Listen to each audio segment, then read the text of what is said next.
अब ज़रा आ जाएं फयाजुल हसन चौहान साहब। ये आपको पता है काफ़ी सारी चीज़ें बानी पीटीआई के ख़िलाफ़ रिमांड भी अभी मंजूर हो गया 9 मई के 12 मुकदमात में। फिर उसके साथ साथ जो पाबंदी लगाने का फ़ैसला है तहरीक इंसाफ पर, फिर आर्टिकल 6 का जो मामला है, आपको लगता है कि ये जो हुकूमत प्लान कर रही है ये हो पाएगा? सुप्रीम कोर्ट के पास अगर जाते हैं तो वहाँ से जो ये करना चाह रहे हैं ये पॉसिबिलिटी है? तहरीक इंसाफ मुश्किल में दिखाई देती है आपको? बत्ती साहब वो साढ़े पटवार का मामला है ना, सारे इलाके नवी के पीर पुत्र ने देसी ते फायदे ना लासी ना भाई। कम से कम लोग तो बेनकाब होंगे, अदारे तो बेनकाब होंगे। अब आप मुझे बताएं, मैं इन 3 इश्यूज के ऊपर 2 के हवाले से तो मैं 100% दिल से being a Pakistani, being a political worker राजी हूं। एक तो आर्टिकल 6 आपका कासिम सूरी, बानी तहरीक इंसाफ और आपके सदर आरिफ अलवी, इन तीनों के हवाले से बंदियाल साहब की जनाब कोर्ट और उनकी जनाब पूरा पैनल का और बेंच का जनाब फैसला मौजूद है कि इस पे आर्टिकल 6 लगता है। अच्छा। इन्होंने आइन को सबूताज किया है। एक तो उसके ऊपर कार्रवाई होनी चाहिए, बिल्कुल।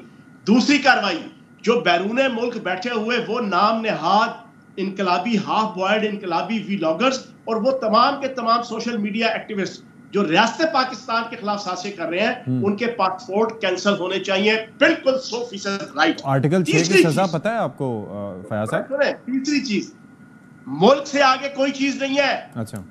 रियासत पाकिस्तान से आगे कोई चीज नहीं है। दुनिया के थके से थके मुल्क के अंदर भी रियासत से आगे कोई चीज नहीं है।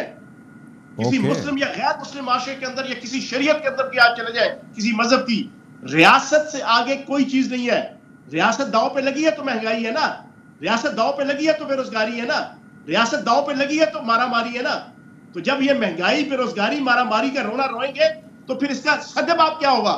फिर इसके वो तमाम पीछे आपके आफ्टर इफेक्ट, साइड इफेक्ट और पिछली तमाम हिस्ट्री की बुनियाद पे फिर रियासत को फैसला तो करना पड़ेगा ना। अच्छा, मुझे अब जरा ये बताएं कि पीटीआई के अंदर क्या सोच पाई जाती है बहैसियत जमात? क्या मतलब फेस करेगी जमात या कोई फॉरवर्ड ब्लॉक या क्या ऑप्शंस क्या हैं? फॉरवर्ड ब्लॉक छोड़े, मैं समझता हूं कि पीटीआई को उसकी सोशल मीडिया टीम ने, और सोशल मीडिया टीम में जबरान रियाज से लेके इमरान गुजाली, ये दोनों अमेरिकी नेशनलिटी होल्डर हैं और अमेरिकी खुफिया एजेंसी के प्रॉपर डायरेक्टर और एहलकार हैं। इन्होंने प्री प्लान्ड इजराइल, यहूदियत, सहूनियत और आलमी ताकतों की खुफिया एजेंसी की शय पे 2.5 सालों में पाकिस्तान को और बानी तहरीक इंसाफ को और पीटीआई को किसी काम का नहीं छोड़ा। अच्छा। किसी काम का नहीं छोड़ा। उनकी पूरी कोशिश है कि यह नाकाम रियासत डिक्लेयर हो, उनकी पूरी कोशिश है। और उसके पीछे कुछ गिरोह हैं, जिन गिरोहों के 1973 के आइन के हवाले से एजेंडे हैं। उन्होंने पाकिस्तान को एक नाकाम रियासत, एक फेल्ड रियासत के तौर पे, आप ना आईएमएफ को खत लिखा जा रहा है कि रियासत पाकिस्तान को कर्जा ना दिया जाए। देखें, आप दुनिया के हर मुल्क के अंदर आपकी लॉबिंग हो रही है। रियासती सतह पे दुनिया के हर मुल्क में इनके ओवरसीज चैप्टर, इनके प्रॉपर सरकारी ओहदेदार पीटीआई के, वो मेमोरेंडम पेश कर रहे हैं दुनिया के हर मुल्क की हुकूमतों को, अपोजिशन को, उनकी पार्लियामेंट को, कि पाकिस्तान को नाकाम रियासत करार दिया जाए। ये क्या चीज है? आप मुझे बताए ना, इस पे आप क्या करें? रियासत या हुकूमत क्या करे? इस पे इनको लुड़ियां डाले, इनको जनाब 21 तोपों की सलामी दे, इनको जनाब गेंदे के और गुलाब के फूल बनाए, इनके सामने नाचे कि मेरा माही शैन शबीला, मैं तो नाचूंगी। आपकी गट फीलिंग क्या ये हो जाएगा फयाज साहब? तहलील हो जाएगी तहरीक इंसाफ बतौर जमात? नहीं, देखो, मैं पीटीआई पे पाबंदी के हवाले से मेरी ऑब्जर्वेशन है कि यार इनको क्यों मजलूम बना रहे हैं? इनके सहूलतकारों को और इनकी हर गैर कानूनी हरकत के ऊपर स्ट्रिक्ट, और मैं समझता हूं मेरी जाती राय में नून लीग की हुकूमत की भी नाकामियां हैं। पिछले 2 सालों में नून लीग की हुकूमत ने, ये मेरी ऑब्जर्वेशन है कि इंटेंशनली या नॉन इंटेंशनली जान के हालात को उस अंदाज से मैनेज नहीं किया। अच्छा। कि जिस अंदाज से उन्हें मैनेज करना चाहिए था।